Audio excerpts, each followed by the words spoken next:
What up? Wade here. So today what we're going to talk about is persuasion.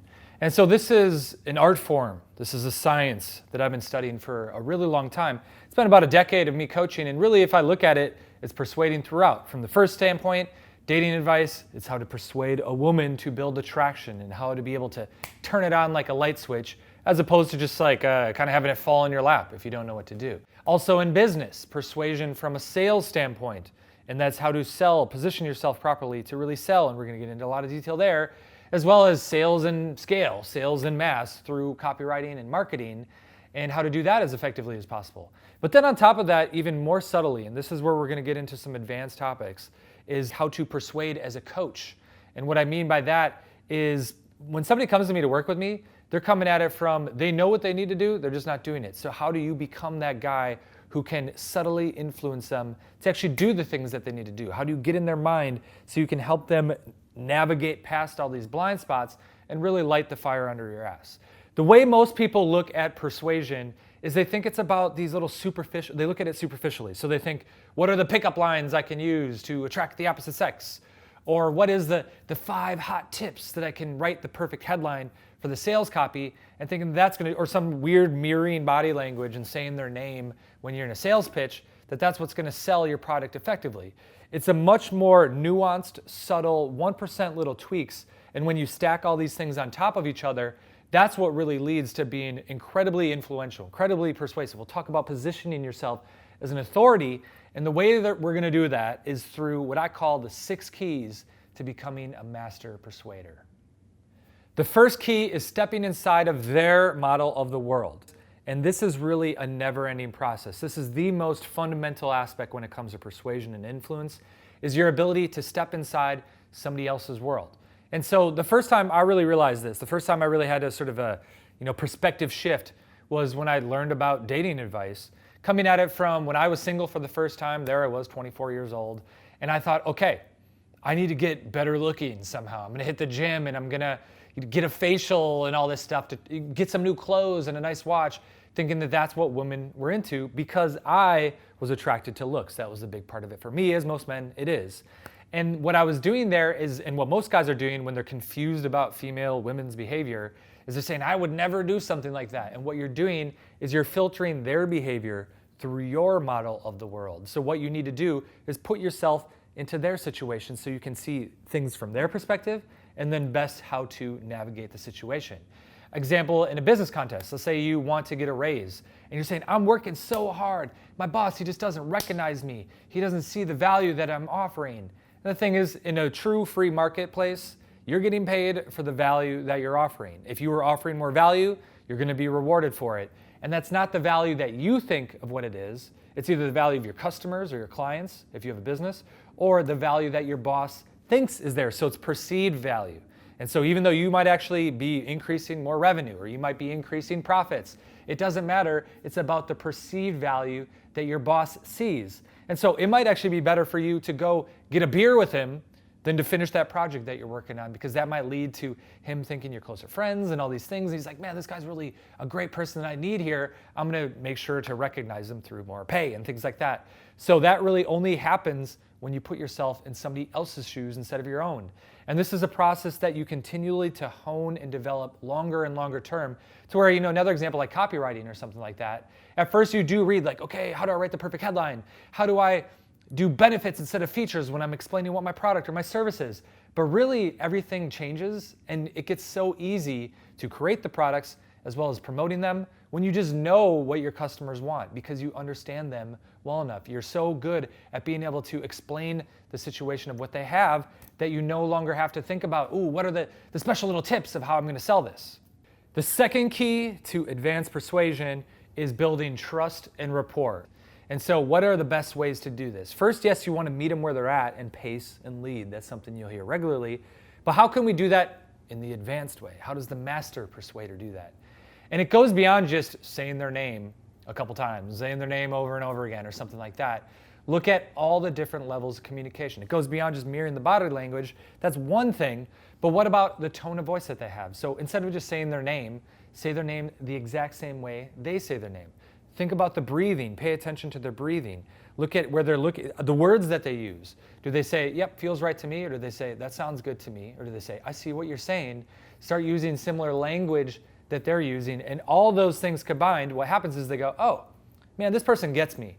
And I want to help them out. And so that reciprocity and that rapport that comes in there when you feel like you're on the same wavelength. So speed of voice, dynamics in voice, all those things combined instead of just like the little things. And again, focusing on just on like, oh, I'm going to say this, or I'm going to say that. Persuasion, it can go on a much deeper level when you really build that trust and rapport.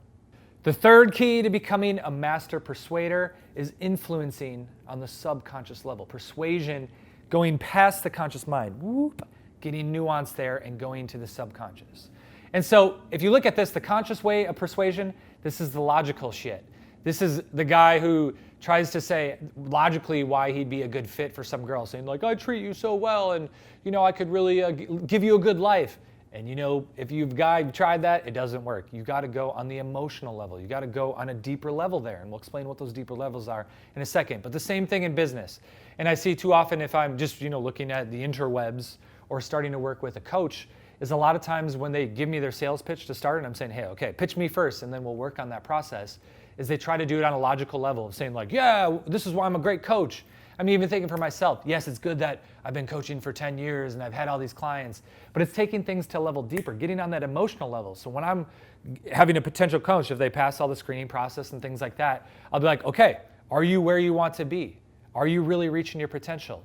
You know what you need to do. Why haven't you done it yet? And light that fire under the ass. That's the thing where they go, shit, I need to be working with you. So getting onto that next level.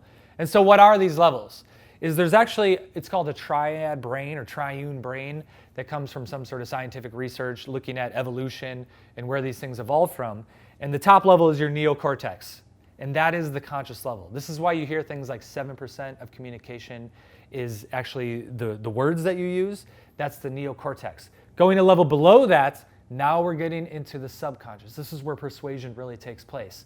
First, we have the limbic brain, and this is the emotional side of things. And this is where you can get a lot of, push and pull and play with that and really lean into that to really be much more influential and persuasive.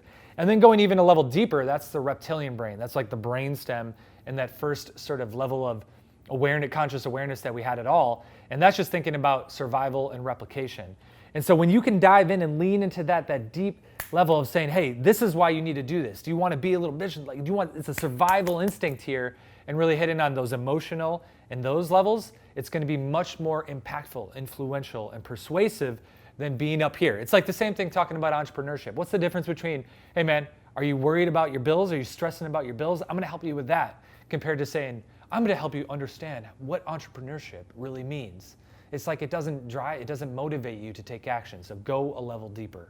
The fourth key to becoming a master persuader is positioning yourself as an authority. And what this does, it amplifies that influence. Because now that you understand their situation better than anyone else, and you're able to build trust fast, build that rapport really fast, now all of a sudden by you being put up on a pedestal, it amplifies everything you say even more. So how do we do this? The first step is going back in and how can we take things a step further of understanding where they're coming from. And what you want to do is build what I call, in the business context, we have it your customer avatar. And so this is understanding every single thing about them. And what we'll do is then take that and say, okay, how can I become the authority? So the first step in a customer avatar, what is it? You go, okay, for us, what is it? Our average age is, let's say, 27-year-old guy. It's a guy that has been into self-development for a couple of years. I could list the 3 books that he's read.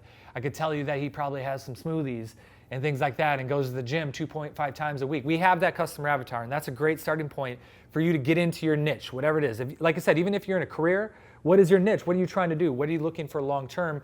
And then taking this, what I call the advanced customer avatar, is where you take it to the next step and become that person, become the persona of that, so you're automatically talking to them in a way that creates authority. So for myself, it's everything from, do I decide to wear the hat or not the hat? What clothes do I wear? What type of watch do I get? Even the apartment, the situation, having 2 cameras instead of 1 camera. These decisions don't happen accidentally. This is all very specifically laid out of like, who are we trying to have the persona of Wade be, and looking at it almost as this entity unto itself. You want to do this, like I said, if in the business context, become that expert. What skills do you develop? The stories that are being told about you, the testimonials that you show to people. And this is something that either way, there's going to be a story told about you. Like I said, in the career situation, your colleagues, what is the story that they say? Oh yeah, that dude over there, yeah, he works pretty hard. Make it so that they see that. They're going to tell that story either way. Proactively be the one to orchestrate and architect that so that automatically you have that perceived value. You're coming from a position of authority. And remember that perceived value is not what you think it is, it's what everyone else think it is. And so this is something that's been really interesting for us recently with taking it a step further is I was doing some interviews and kind of surveys for the upcoming baseline launch, which I've been talking about recently. And so one thing that came up through that was guys were saying, you know what, the biggest takeaway that I had was that, before I was stuck and I knew what I needed to do, I just didn't know how to get unstuck.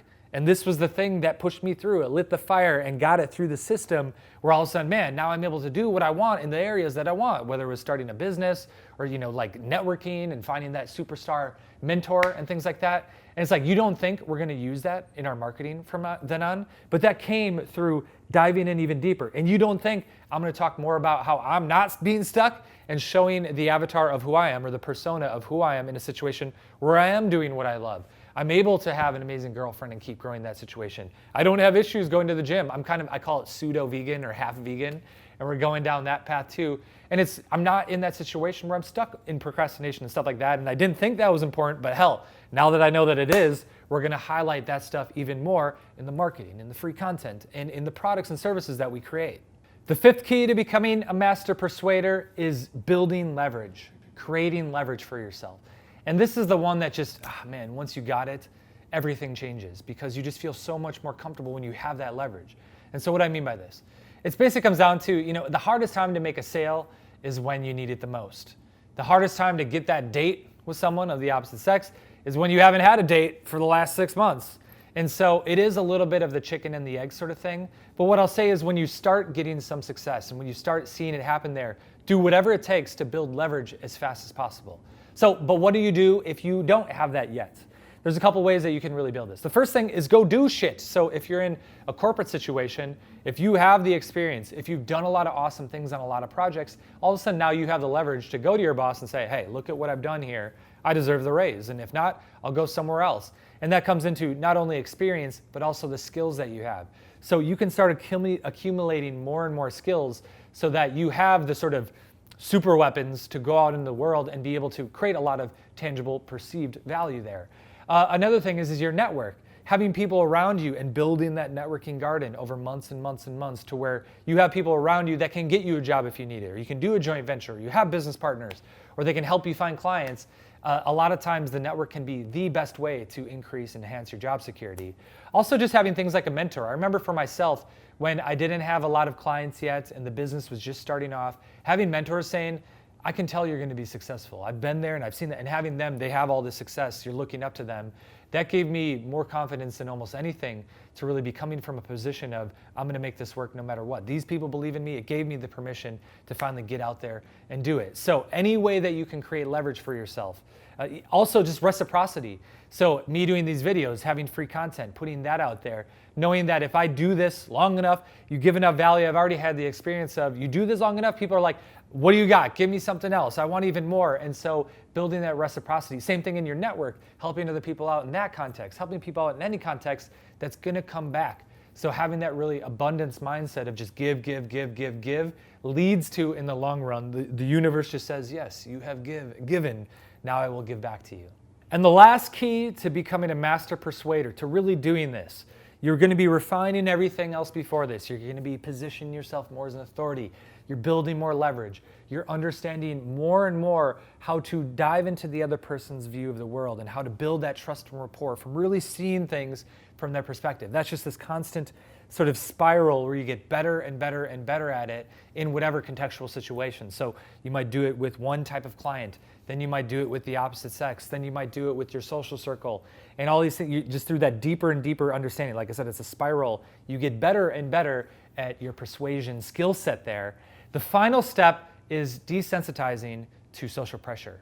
And so what this comes down to is if you're nervous and you're in that situation and you're worried about just what to say, you're not really going to be able to come from that meta high level of what's the way to really step into their model and how can I do all those nuanced things, pay attention to their facial expressions and the body language and be able to pace and lead them where I want. What is their breathing doing? What words are they choosing here and how can I use some similar words? And how can I look at it from different angles to really show them and connect the dots from where they are for where I want them to be and do that as effectively as possible? You have to be as comfortable as possible in the situation. And also from the position yourself as an authority, whoever's reacting more, whoever's more in their head is coming from a lower status position. So again, the more comfortable you can be in those environments, the easier it's going to be for you to really use those nuanced little subtleties of persuasion. So what you want to do, lean into your edge, push your comfort zone, make everything that you want to be, like those uncomfortable situations, make that your comfortable situation. So if it's going out and talking to girls, do that as much as you can until you feel comfortable so you can use all these nuanced little persuasions. If it's job applications, go do as many interviews as possible, even if it maybe isn't the perfect one, so that you get comfortable with that. Get as many sales calls as you can, whether it's cold calling, whether it's the demo part of it and doing the presentation. The more you do these things, the easier it gets. And when it comes time to make the sale, when it comes time, that final little moment, instead of that being you going, oh my God, oh my God, oh my God, here we go. You're just sitting there, you're laid back, you're paying attention, you're building up that persuasion, you're positioning yourself properly. And that's what leads to whoop, that being an easy process of just knocking them off the fence compared to that conflict where you're just pushing and grinding away because you haven't set everything else up properly along the way. It's that full process of doing that and coming back around again and doing it multiple times in that spiral within the micro context of an interaction or with a relationship and the macro context of building that skill overall. So there you have it, the 6 keys, 1, 2, 3, 4, 5, 6, to becoming a master persuader. So what I'd love to have you do, if you enjoyed this video, is subscribe to our channel. Check it out. Check out wadealters.com. We got a lot of stuff like this coming out all the time. We got the podcast as well. And if you'd like to learn more about how to persuade more effectively, what I would suggest you do is actually rewatch this video, because I have put in throughout integrated little things to really persuade and show you how I position myself, how I use certain stories to position myself, how through explaining your situation better, it builds more trust and connection there. So rewatch this video multiple times and I guarantee you'll see probably a dozen more little nuanced things that I've done throughout, very specifically for this video. Although I do it in all my videos, so go watch all the other stuff too. Watch the emails and all that stuff. It's applying this stuff throughout after having 10 years of experience here to really do it in a lot of detail. So it's been a lot of fun. Again, make sure to subscribe. And as always, enjoy.